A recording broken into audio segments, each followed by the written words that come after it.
Buenos días para algunos, buenas tardes para otros miembros del grupo.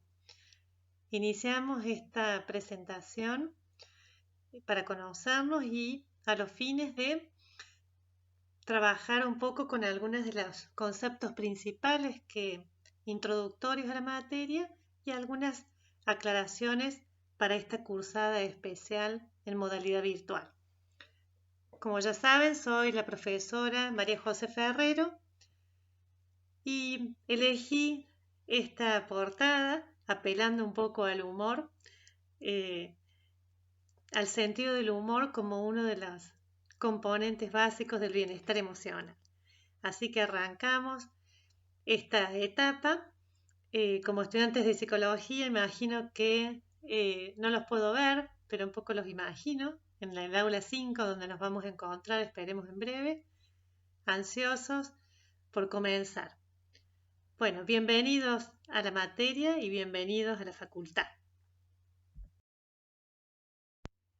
En esta diapositiva, entonces, volvemos a recordar las comisiones que están a mi cargo. La 4, estoy en reemplazo de la profesora María Inés Herrero, que funciona todos los lunes en el horario de 10 a 12. La comisión 5, en el horario de 12 a 14, y la comisión 6, de 14 a 16. Mientras dure esta modalidad de cursado virtual, nos vamos a encontrar todos los lunes en los horarios correspondientes en las salas chat habilitadas para esto. Cuando retomemos la modalidad presencial, nos vamos a encontrar en el aula 5. Lo que ustedes ven en esta placa relacionada con los horarios de consulta, esto hace referencia a horarios de consulta que los usamos en la modalidad presencial. Todos los lunes de 9 a 10 estaría, mientras esté cubriendo la licencia de la profesora Herrero, voy a cambiar el horario en función de la suplencia. Pero a partir de agosto, cuando ya no esté haciendo la suplencia de la profesora Herrero, en mi horario de consulta es el habitual de 11 a 12 horas. Los horarios de consulta de modalidad presencial los llevamos adelante en el box A3 de la cátedra, que está en el primer piso del módulo nuevo, en el pasillo de la derecha. Como ustedes van a ver, en el aula virtual ya está publicado el texto, los textos, el material, todo el material de la cátedra está publicado en un libro que en este momento la última edición es la de 2018 y se encuentra disponible en una versión gratuita ya en el ABP de una primera parte. También, si ustedes lo quieren adquirir el libro, ha sido publicado por la editorial Brujas y es una editorial que está cercana a la ciudad universitaria. También en el ABP, en el aula virtual, tienen un link donde lo pueden adquirir en el formato ebook.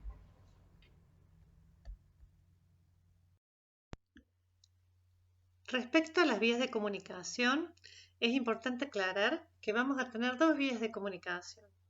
La oficial es el ABP de la facultad, el aula virtual.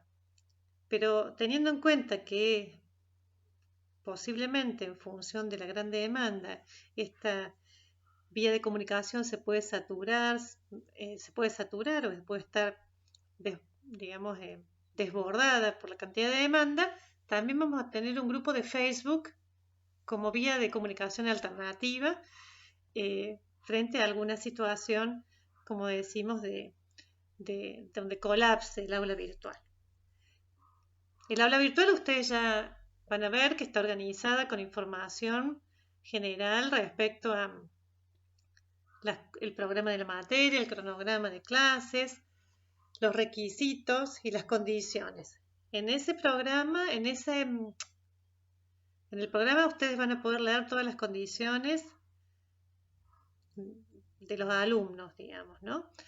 Y también en el aula virtual, cada profesor tiene como un espacio que del que dispone, organizado en función de las comisiones de trabajos prácticos. Entonces, nosotros, para comunicarnos a través del aula virtual, en cada solapa de la comisión, ya sea de la 4, de la 5 o de la 6, ustedes van a encontrar carpetas donde vamos a ir colgando la información correspondiente a cada trabajo práctico, y además vamos a contar con una sala chat que va a ser exclusiva para los miembros que pertenezcan a cada comisión y en el horario correspondiente a cada práctico. Esa sala chat va a funcionar los lunes y va a ser, digamos, la función, la finalidad de esa sala chat va a ser el poder comunicarnos, evacuar dudas respecto a los prácticos y a las actividades que vamos a ir presentando. Por otro lado, el grupo de Facebook, ahí yo les puse cómo tienen que buscarlo al grupo. Lo tengo que terminar de armar, así que entiendo que a partir del lunes, recién el lunes 6 o la semana próxima, ustedes tienen que solicitar ser miembros del grupo y nosotros los vamos a ir aceptando. Es importante tener en cuenta lo que les dije anteriormente, que va a ser una vía de comunicación alternativa y que es importante el uso del lenguaje y de los términos que hagamos en ese grupo. Lo recomendable es que usemos un lenguaje basado en el respeto y en el buen trato con todos los miembros que pertenezcan al grupo.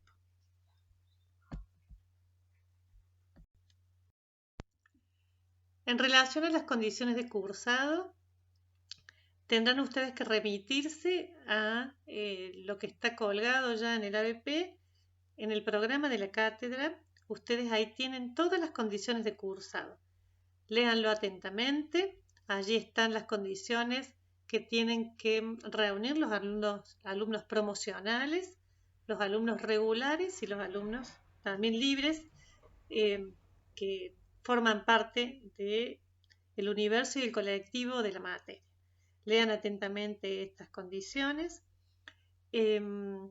y aclararles también en este formato que tenemos ahora virtual, ustedes van a tener distintos foros. Un foro de consultas administrativas, allí van a poder hacer todas las consultas que a ustedes les surjan, que tengan que ver con, por ejemplo, el control de las asistencias, con cuestiones relacionadas a las condiciones del dictado de la materia, condiciones respecto a las notas y demás. Todo eso se puede evacuar en esta primera etapa a través de este foro de consultas administrativas.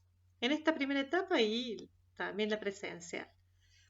Y el foro de consultas teóricas es exclusivamente para hacer preguntas relacionadas con la cursada de los teóricos.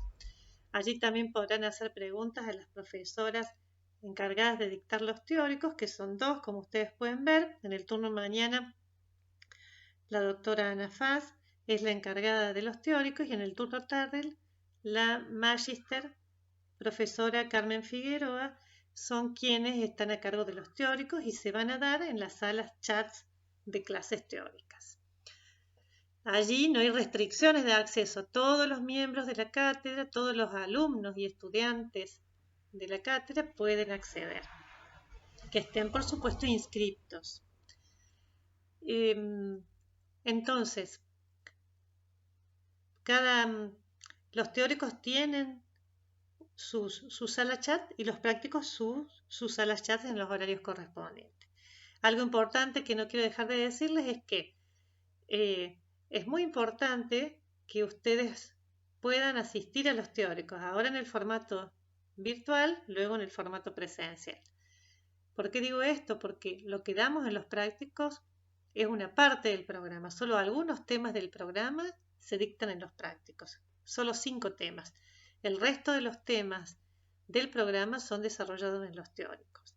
Entonces, de esa manera ustedes van a poder completar la cursada teniendo toda la información y teniendo los contenidos de manera completa.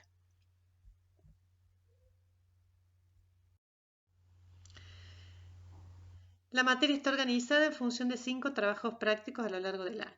Acá ustedes los pueden leer. El primero es sobre teorías y métodos de investigación en la niñez. Es un práctico que nos introduce a que conozcamos cuáles son las metodologías, los instrumentos a través de los cuales comprendemos y evaluamos y conocemos el desarrollo de las infancias.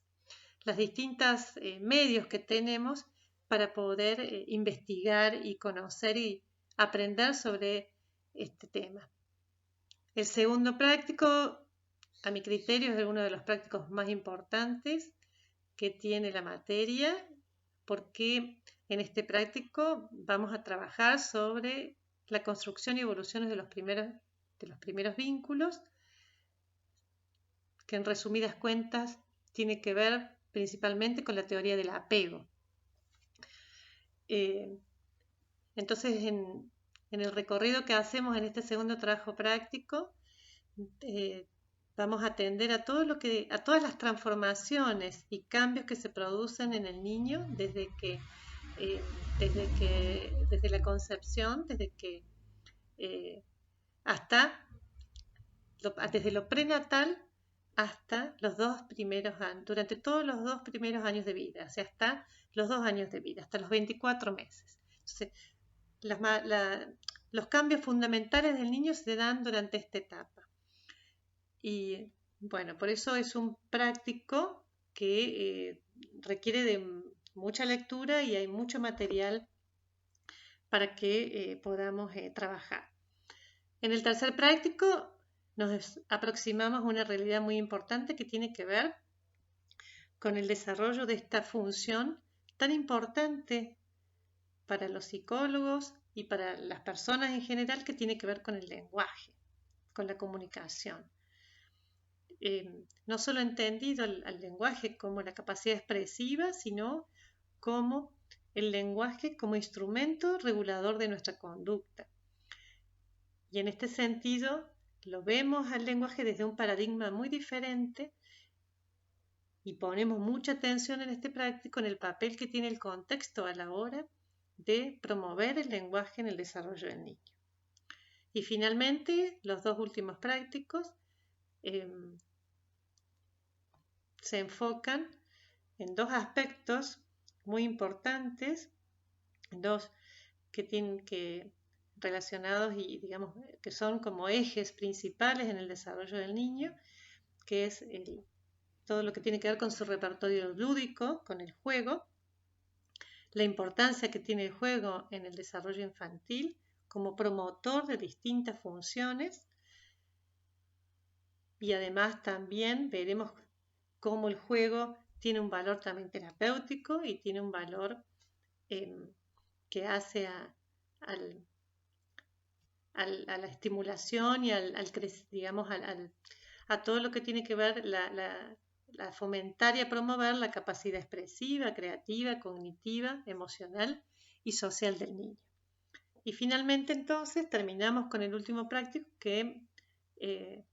donde analizamos y nos aproximamos a la temática del dibujo y cómo el dibujo también nos permite conocer al niño, ¿no? Cómo estas primeras producciones del niño, toda la información que nos pueden dar y cómo el dibujo da cuenta de la evolución y de la maduración que el niño tiene.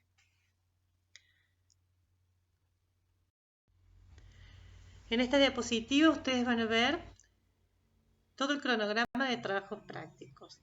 Les aconsejo que en esta diapositiva puedan tenerla más o menos siempre a mano, porque acá están todas las fechas en las que nos vamos a encontrar con sus respectivos evaluativos. Fíjense que los 5 trabajos prácticos tienen 2 días, 2 encuentros. Tenemos 2 encuentros por práctico. Y cada práctico, al final, en el tercer encuentro, siempre es el evaluativo. Los evaluativos adoptan diferentes formas. Lo vamos a ir comunicando en la medida que nos acerquemos al evaluativo. En octubre tenemos la recuperación de trabajos prácticos.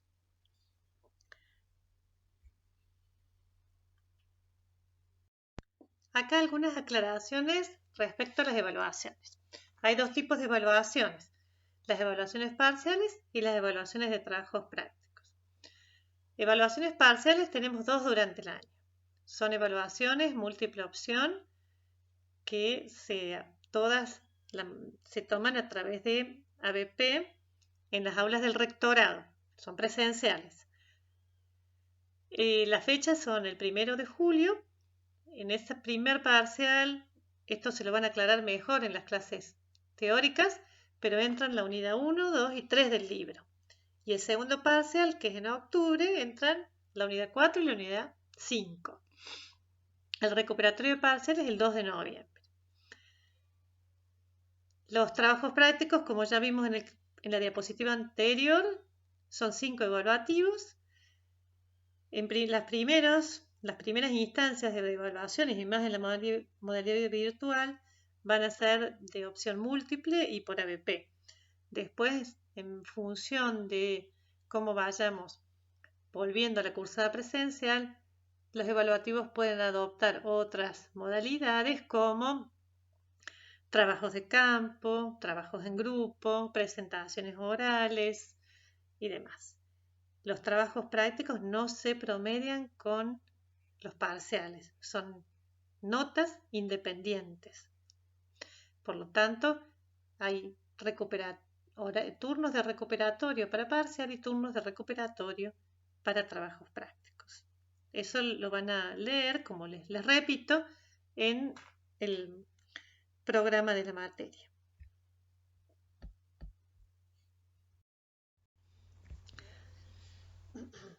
Bueno,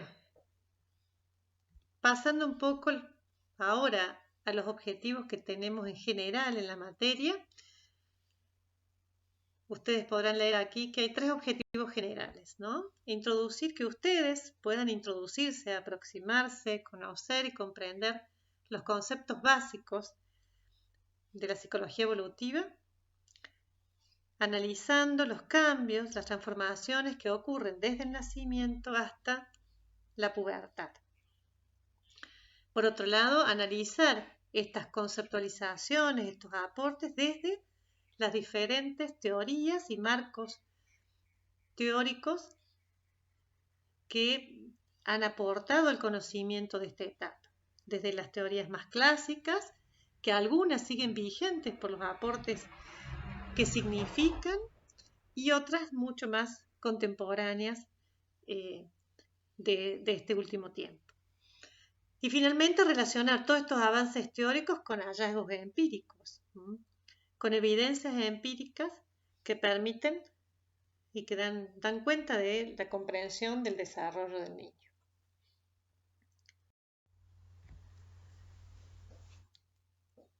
Psicología del desarrollo infantil. Hay distintas concepciones que algunas veces pueden resultar confusas. Aquí hacemos una pequeña diferenciación de conceptos. Tenemos 3 conceptos: psicología del desarrollo infantil y psicología evolutiva contemporánea del ciclo vital.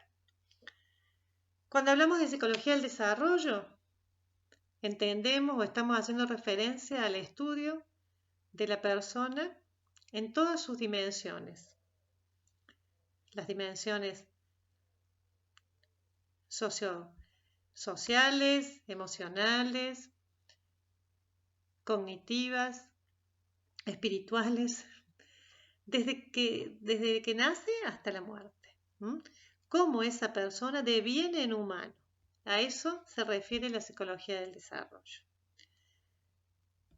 Por otro lado, psicología del desarrollo infantil estudia los cambios y las transformaciones psicológicas, cognitivas, sociales, desde el nacimiento hasta que el niño termina el ciclo escolar primario, podríamos decir, hasta la pubertad. Es un tiempo más acotado. Y finalmente, entonces, estas dos disciplinas han sido un poco reemplazadas por esta nueva concepción de la psicología evolutiva del ciclo vital. Este es un nuevo paradigma, un nuevo modelo de conceptualizar la psicología del desarrollo, que abarca y contempla el desarrollo entendido como un proceso que empieza con el nacimiento y termina con la muerte. Entonces entiende el ciclo vital como un proceso continuo, progresivo, flexible, que abarca el desarrollo biológico, psicológico, social, cultural e histórico, e incide en el desarrollo del hombre. Es una nueva concepción que entiende que este proceso de desarrollo y de aprendizaje no culmina en una etapa, sino que es continuo y progresivo. Desde que nacemos hasta que morimos estamos aprendiendo.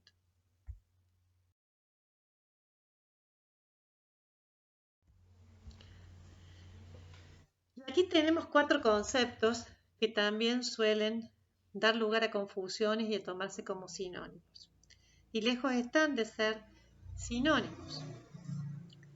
Veníamos hablando de desarrollo, y desarrollo, entonces, para englobarlo y para poder entenderlo, lo conceptualizamos como un proceso de cambio que experimenta un organismo desde que nace hasta que muere. Este proceso de transformación, de cambio, incluye aspectos internos como externos, endógenos o exógenos, cuali y cuantitativos.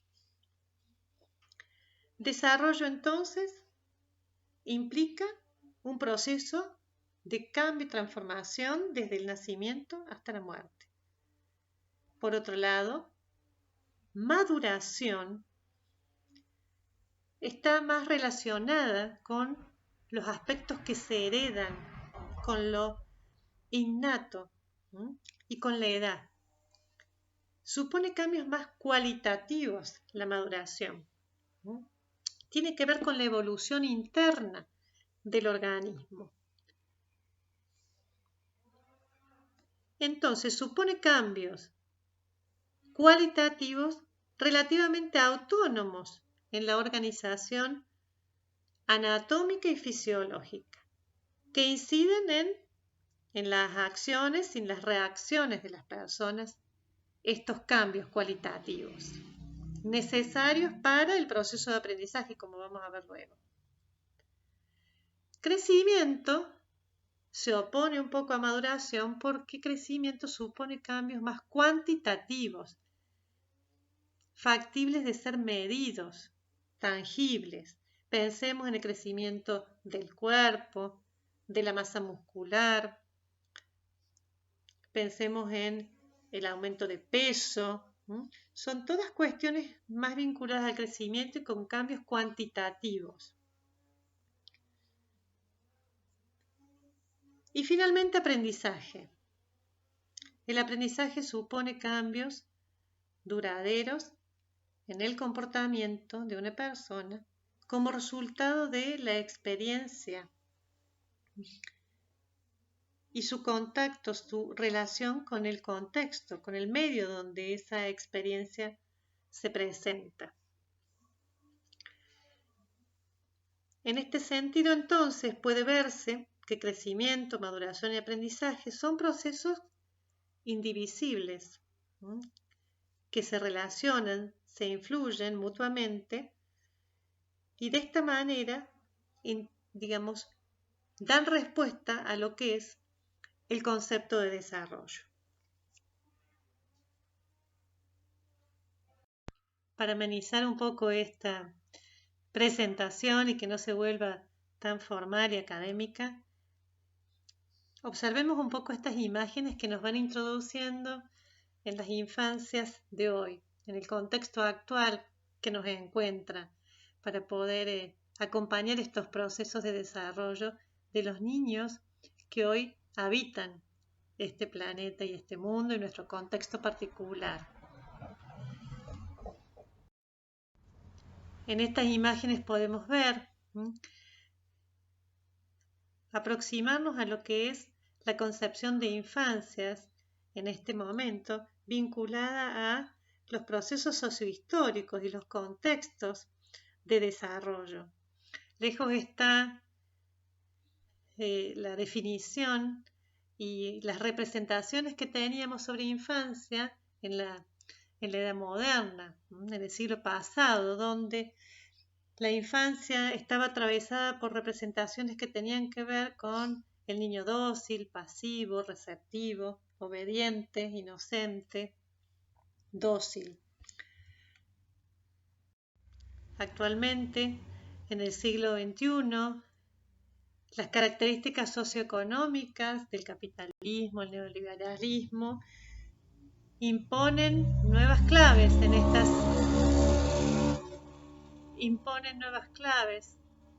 en los vínculos sociales, en las prioridades, y son otras las características que podríamos, a través de las cuales conceptualizar las infancias de hoy. Algunos autores hablan de dos tipos de infancia: la infancia hiperrealizada, que está atravesada por el acelerado ritmo de la cultura, de los avances tecnológicos, de los medios masivos de comunicación. De esta manera, el mejor manejo y comprensión de los niños es a través de la tecnología. Y por otro lado, las infancias desrealizadas, que estaría, digamos, agrupando a todos aquellos niños que tienen que salir a trabajar, que tienen que manejarse de manera autónoma y van construyendo sus propios códigos día a día en las calles, esas nuevas subjetividades. Entonces, ¿podemos hablar de infancia o infancias? ¿Qué es esto? ¿De qué se trata esto? De que algunos hablan de infancia en singular y otros hablan de infancia en plural. Y esto tiene que ver con la manera o la postura donde estemos parados a la hora de definirla y de conceptualizarla. Hay dos tendencias generales a la hora de conceptualizar. Una tendencia que podemos llamar que mira la infancia y la define como un fenómeno individual, como esta etapa del desarrollo humano que se inicia en el nacimiento y a través de etapas sucesivas por las que la persona va atravesando hasta que llega a la pubertad, cuando empiezan los primeros cambios hormonales y emocionales propios de la pubertad. Algunos lo definen así, como, digamos, una etapa en la que donde hay distintas, desde los aspectos cognitivos, emocionales y sociales, la persona se va desarrollando. Definido así como fenómeno individual, ha recibido algunos cuestionamientos por algunos autores y algunas personas que consideran que esta idea de etapa incita a pensar de alguna manera en la idea de que esta transición es fija y predeterminada, llevando a postular ciertos límites que son inexistentes y ambiguos. En este sentido, la otra postura a la hora de definirla, la define a la infancia como una construcción social y simbólica que asume características propias del contexto histórico, político, económico y cultural en el cual surge. Y esto se queda evidenciado en las distintas concepciones, en el hecho de que a lo largo de la historia hubo distintas concepciones respecto a la niñez. Y esto ha ido cambiando considerablemente a lo largo del tiempo. Por esto, los autores que se posicionan en esta otra forma de definirla prefieren hablar de infancias en plural. Como decíamos en la diapositiva anterior, la infancia hoy está atravesada por este fenómeno de la globalización de la niñez. Y el peligro, el riesgo que entraña y que esconde la globalización de la niñez tiene que ver con instaurar la idea de que hay infancias más adecuadas que otras. Y esto es importante que lo cuestionemos porque el riesgo de esto es que dejemos de lado se invisibilicen procesos y situaciones de marginalidad y de segregación. Entonces, estas nuevas identidades que están surgiendo, lo que hablábamos recién de identidades hiperrealizadas o desrealizadas, necesitan ser abordadas teniendo en cuenta no cuestiones que hagan la valoración de lo adecuado o lo inadecuado, sino que todas merecen su atención y tener una mirada integral y vinculada a los contextos de desarrollo.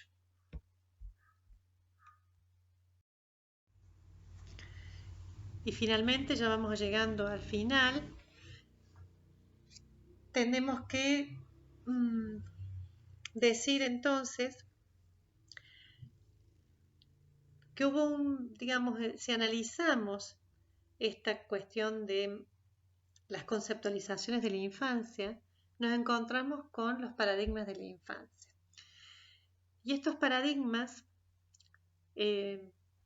están, como veníamos diciendo, surgen de contextos sociohistóricos y culturales particulares. En líneas generales, las personas, la gente que ha investigado sobre esto puede distinguir tres paradigmas fundamentales. El primer paradigma del menor en situación irregular o control social de la infancia. Allí buscamos un poco una imagen que haga referencia y que un poco nos transporte al contexto de donde ese paradigma surgió. En ese contexto, el menor es entendido como objeto de tutela, digamos, la conceptualización del menor tiene que ver con eso, un menor objeto de tutela y de disciplinamiento por parte de los adultos. Para este paradigma, el menor, la vida del niño, es una cuestión privada, no social. Entonces tiene que dirimirse por lo que el adulto a cargo decida y que el adulto a cargo que esté en ese momento. El Estado no toma parte, no interviene de acuerdo a este paradigma. Entonces, de esta manera, los niños son seres incapaces e inmaduros, sujetos pasivos, que se los llama menores. ¿Cuál es la finalidad? Desde esta concepción se entiende que como el niño es un ser inmaduro, debe ser protegido para prevenir futuras desviaciones en su desarrollo. Entonces, a través del disciplinamiento van a lograr que pueda ser un sujeto que se pueda adaptar socialmente. Entonces, decimos que este paradigma asume una postura adultocéntrica. El adulto es el que toma las decisiones y los niños son seres presociales. El siguiente paradigma es el paradigma de la protección integral de la infancia. Es un paradigma que surge promovido por la Organización Nacional de las Naciones Unidas y por UNESCO y se materializa a través de la Convención Internacional de los Derechos de los Niños, las Niñas y los Adolescentes en la década del 90. Este paradigma supuso una gran transformación en la concepción de esta etapa, considerando a los niños y a las niñas como sujetos de derechos, instituyendo de esta manera la igualdad social de todos los niños. Como objetivo primordial, incluye el interés superior del niño. Y reconoce la familia como el ámbito de socialización primario más apropiado. Se le cuestionan algunas cosas a este paradigma. Por ejemplo, la noción de protección, que contiene cierta idea de incompletud del niño que necesita de control de un adulto. Y también este paradigma mantiene una relación un tanto asimétrica que puede caer en cierta dicotomía, como por ejemplo adulto protector, activo, niño protegido, pasivo. Y finalmente, el último paradigma, el paradigma del protagonismo infantil o el rol social de la infancia. Es un paradigma que surge en América Latina principalmente, promovido por muchos educadores, trabajadores, investigadores y trabajadores en relación a los niños que, digamos, son explotados, a la explotación del trabajo infantil. Y tiene una cosmovisión que se encuentra orientada hacia los niños que son explotados y marginados y que deben defenderse solos y desarrollar estrategias para sobrevivir de manera autónoma. Este paradigma entonces entiende, y la visión que tiene sobre los niños es que son actores sociales, en tanto tienen que adoptar un rol protagónico para poder defender sus derechos y para poder hacer escuchar sus propias opiniones y hacer valer su voz. Es un paradigma novedoso que todavía hay algunos pocos ejemplos en la actualidad. Podríamos decir que es una pregunta que nos hacemos y un ejercicio que los invito a que hagan.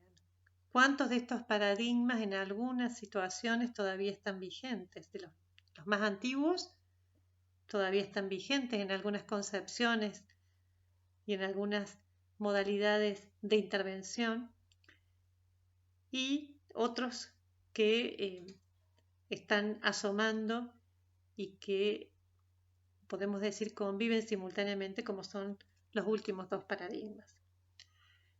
En la imagen del último paradigma lo hemos citado Tonucci. Tonucci no se ve muy bien, pero Francesco Tonucci es un pedagogo italiano que se lo recomiendo y que seguramente vamos a trabajar con algunas de sus imágenes, porque es un dibujante también que, muchas de sus viñetas tienen que ver con esto, con que los niños vuelvan a las calles, con escuchar y hacer escuchar la voz de los niños. Bueno, y finalmente les dejo esta diapositiva que tiene que ver con el trabajo que vamos a empezar a hacer el 13 de abril. En este diapositivo ustedes pueden ver que en el primer encuentro de trabajos prácticos es el 13 de abril, el lunes 13 de abril, y el lunes 20 de abril es el segundo. Esta es la bibliografía con la que vamos a trabajar, métodos y diseños de investigación en el estudio de la niñez, y con el capítulo 2 también, que es concepciones y paradigmas sobre la infancia, que algo lo hemos dado acá. Les dejo esto para que ustedes empiecen a leer. Es importante que, digamos, para llevar al día la materia y para poder ir resolviendo los ejercicios, ustedes vayan leyendo previamente, antes del práctico, la bibliografía que nosotros les vamos recomendando que lean y sugiriendo, la bibliografía correspondiente a cada capítulo. Esta materia, nosotros hemos hecho un esfuerzo muy grande y un trabajo de un tiempo a esta parte que venimos haciendo a la hora de editar el libro, porque hemos, intentado que la materia y los contenidos de la materia sean más accesibles para ustedes. Eso hemos hecho nosotros. Lo que depende de ustedes es ahora poder leerlo y cultivar esto, que como futuros psicólogos es una herramienta que no abandonemos nunca, que tiene que ver con la lectura y la actualización constante de nuestro quehacer. Así que bienvenidos una vez más a la materia y nos estamos encontrando entonces el lunes en los horarios correspondientes.